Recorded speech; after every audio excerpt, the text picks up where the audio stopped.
Welcome दोस्तों, आपका मेरे YouTube channel A to Z info पर। दोस्तों, ये MU BA ऑनर्स सेशन 2017-18 का क्वेश्चन पेपर है। इससे पहले 1 से लेकर 25 तक मैंने करा दिए हैं। अगर अभी तक आप लोगों ने नहीं देखा है तो जाकर डिस्क्रिप्शन बॉक्स में लिंक दिया हूँ, वहाँ से उसे देख लीजिए। आज का जो मेरा क्वेश्चन है वो 26 से है। देखते हैं। The term fourth state is used for, एक टर्म है फोर्थ स्टेट, ये किन के लिए इस्तेमाल किया जाता है।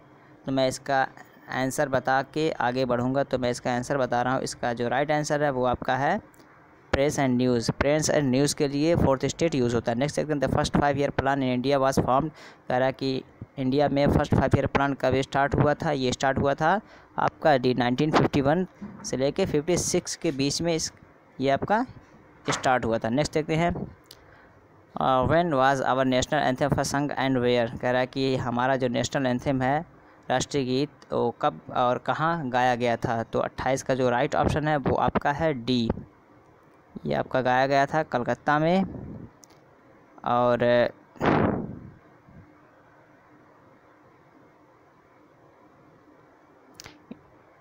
27 दिसंबर 1911 में ये गाया गया था और ये कंपोज हुआ था रविंद्रनाथ टैगोर के ज़रिए। नेक्स्ट देखते हैं 29 number. Which of the following country enjoy federal form of government. तो 29 का जो राइट ऑप्शन है वो आपका है USA, यानी सी। फेडरल गवर्नमेंट मतलब नेशनल, ये फेडरल गवर्नमेंट जो होता है दो हिस्सों में बढ़ जाता है, एक नेशनल गवर्नमेंट और एक लोकल गवर्नमेंट में। तो ये वहाँ पे आपका USA में फेडरल गवर्नमेंट सिस्टम है। नेक्स्ट देखते हैं 30 number. Which of the following articles of Indian constitution abolished untouchability. तो ये बहुत ही इजी और बहुत ही फेमस है। ये आर्टिकल 17 जो आपका है अनटचेबिलिटी से रिलेशन इसका है। तो अनटचेबिलिटी से रिलेट होकर आपका 17 राइट ऑप्शन हो जाएगा। नेक्स्ट देखते हैं 31 number. In consonance to Jawaharlal Nehru's vision that science and technology were crucial for India after independence, which one of the following IT was first to be set up। तो जवाहरलाल नेहरू ने आज़ादी के बाद कहा कि साइंस टेक्नोलॉजी बहुत ही important है। तो सबसे पहला IIT आपका कौन सा है। तो IIT खड़गपुर जो है ये आपका सबसे पहले है और उसके बाद सारे IITs बनाए गए हैं। तो यहाँ पे जो राइट ऑप्शन होगा वो आपका बी हो जाएगा। नेक्स्ट देखते हैं 32 नंबर। चार मीनार वाज कंस्ट्रक्टेड बाई। कह रहा है कि चार मीनार किसके माध्यम से बनाया गया था। तो ये बनाया गया था कुली कुतुब शाह। कुली कुतुब शाह के माध्यम से ये बनाया गया था और ये आपका हैदराबाद में पड़ता है। और कुली कुतुब शाह को उर्दू के पोएट या उर्दू दक्कन के ये बहुत बड़े उर्दू दाम माने जाते हैं। नेक्स्ट देखते हैं 33 number. World food day is observed. कह रहा है कि वर्ल्ड फूड डे कब मनाया जाता है। तो वर्ल्ड फूड डे आपका मनाया जाता है 16 अक्टूबर, यानी ये बी उसका राइट ऑप्शन हो जाएगा। नेक्स्ट देखते हैं 34 नंबर।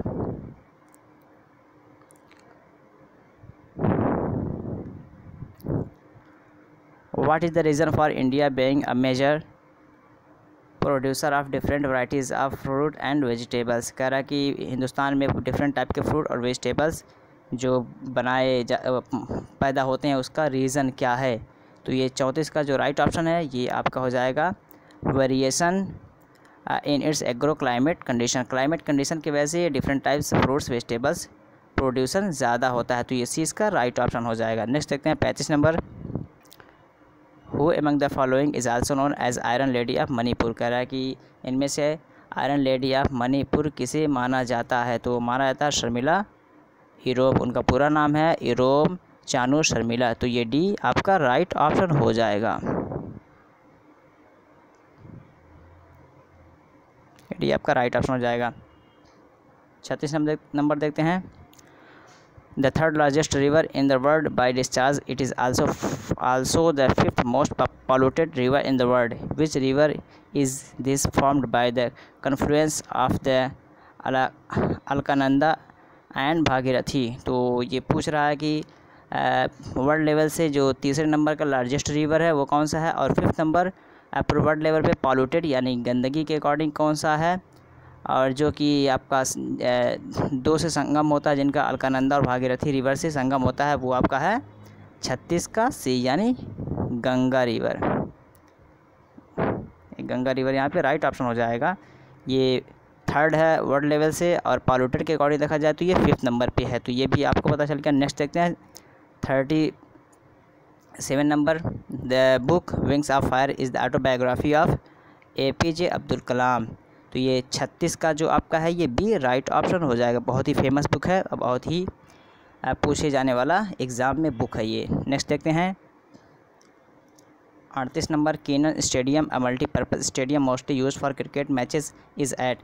तो एक कीनन स्टेडियम है जो बहुत सारे गेम के लिए, मोस्टली ये क्रिकेट के लिए है। तो ये कहाँ पे लोकेट है? ये आपका लोकेट है जमशेदपुर, इंडिया में। तो ये इसका राइट ऑप्शन हो जाएगा, और ये इंटरनेशनल क्रिकेट स्टेडियम माना जाता है इसको। 39 नंबर देखते हैं, electricity is produce through dry cell from. कह रहा है कि इलेक्ट्रिसिटी जो है मतलब ड्राई सेल से जो इलेक्ट्रिसिटी प्रोड्यूस होता है, ये ऑप्शन में जो आपका दिया गया किसके थ्रू होता है? ए में chemical energy, B thermal energy, C mechanical energy, D nuclear. तो 39 का जो है वो केमिकल एनर्जी के थ्रू होता है। तो यहाँ पे 39 का ए राइट ऑप्शन हो जाएगा, क्योंकि dry cell converts chemical energy into electricity. Dry cell जो होता है केमिकल एनर्जी को इलेक्ट्रिसिटी में कन्वर्ट करता है। तो ये उसका राइट ऑप्शन हो जाएगा। 40 नंबर देखते हैं, government of India has announced a new committee to expedite the process of transforming India into cashless economy under the chairmanship of. कह रहा है कि गवर्नमेंट ऑफ इंडिया ने एक कैशलेस सिस्टम का अनाउंसमेंट किया, और उस कमेटी के चेयरपर्सन कौन थे? तो उसके चेयरपर्सन आपका 40 जो है 40 का हो जाएगा सी, यानी अमिताभ कांत उसके चेयरपर्सन थे।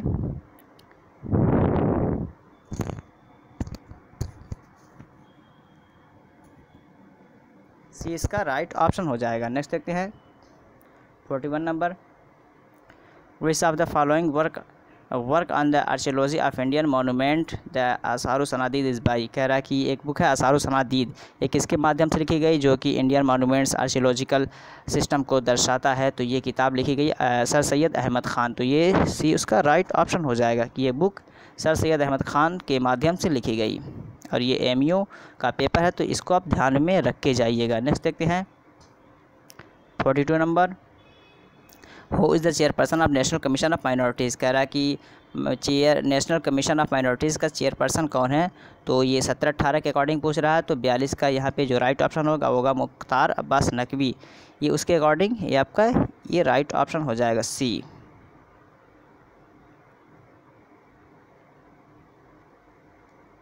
सी आपका राइट ऑप्शन हो जाएगा। 43 नंबर देखते हैं, the rise in global temperature is due to heat. कह रहा है कि ग्लोबल टेम्परेचर में जो हीट बढ़ता है वो किसकी वजह से होता है? तो 43 का जो आपका राइट ऑप्शन हो जाएगा trapped in lower atmosphere due to greenhouse effect. Greenhouse gas जो इफेक्ट होता है उससे ग्लोबल टेम्परेचर बढ़ जाता है। तो ये डी आपका राइट ऑप्शन हो जाएगा।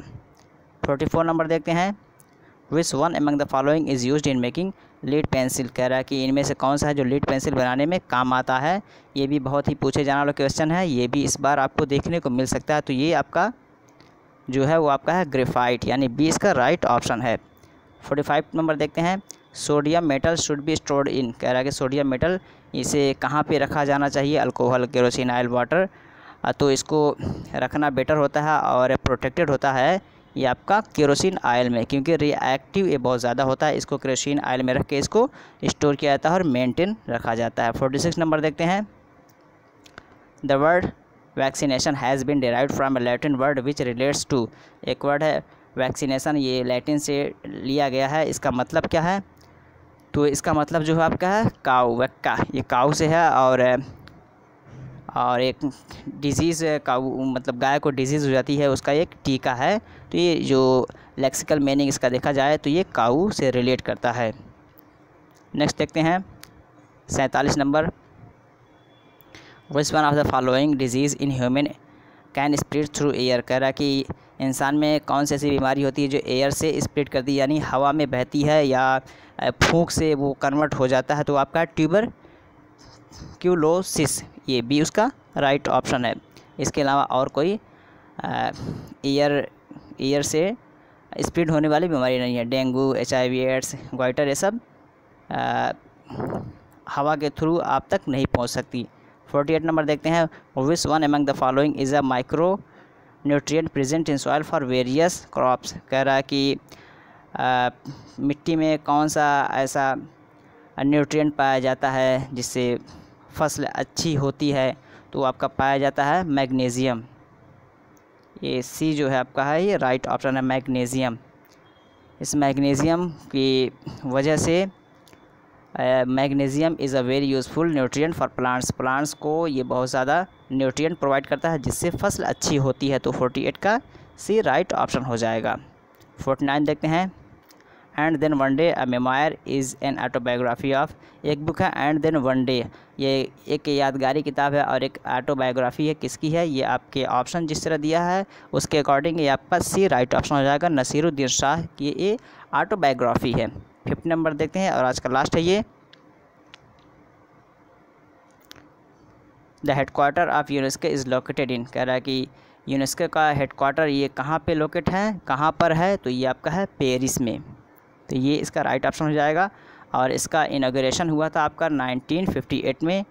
तो ये बीए ऑनर्स 2017-18 सेशन का 25 क्वेश्चंस और 50 क्वेश्चंस हो गए हैं। अगर वीडियो अच्छी लगी हो लाइक सब्सक्राइब और दोस्तों को शेयर कर दीजिए। जो भी एमयू बीए ऑनर्स की तैयारी कर रहे हैं उनके लिए बहुत ही बेनिफिशियल है, इससे आपको पूरा आइडिया मिल जाएगा। और नेक्स्ट वीडियो देखने के लिए हमारे यूट्यूब चैनल को लाइक सब्सक्राइब और दोस्तों को शेयर कर दीजिए। बेल आइकन को ज़रूर दबा दीजिए ताकि एमयू से रिलेटेड जो भी क्वेश्चन पेपर मैं अपलोड करूँ उसका नोटिफिकेशन आपको सबसे पहले मिले। चलिए फिर मिलते हैं नेक्स्ट वीडियो में एमयू के अगले पार्ट के साथ। तब तक के लिए हैव अ नाइस डे।